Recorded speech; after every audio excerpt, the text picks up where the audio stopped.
In this video, we are going to see how to check the assignments sent by the students.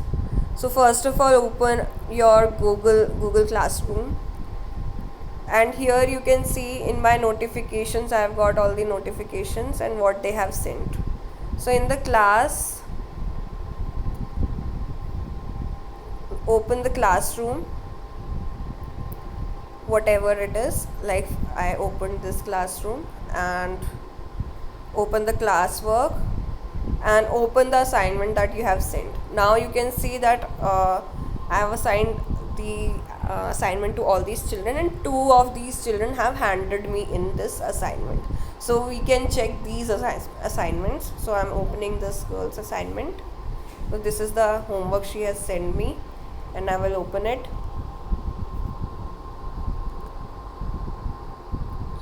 So here you can see that she has written all this work, and now we have to check it. So we will click on the pen icon on the top. So now you can see there are many kinds of pens you can see, and I have chosen this, and you can also choose the color of the pen and the thickness, whatever you want. I have chosen red.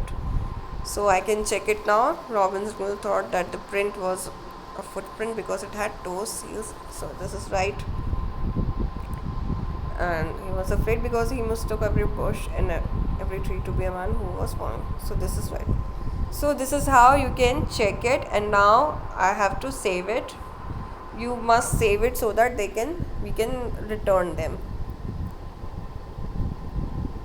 So it takes a bit of time. So now you can see this is my homework of 17 and the edited is the ticked one, the checked one. So now we can return it to her. Let me check the another one also.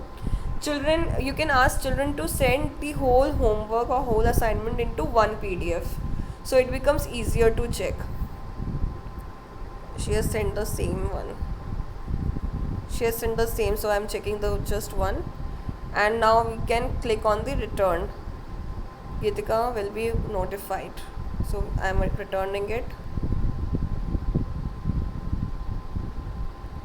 Work returned. Now you can go back, and now you can see one returned and 142 assigned. Now one child is left. This is how you can check the assignment online in Google Classroom. Thank you.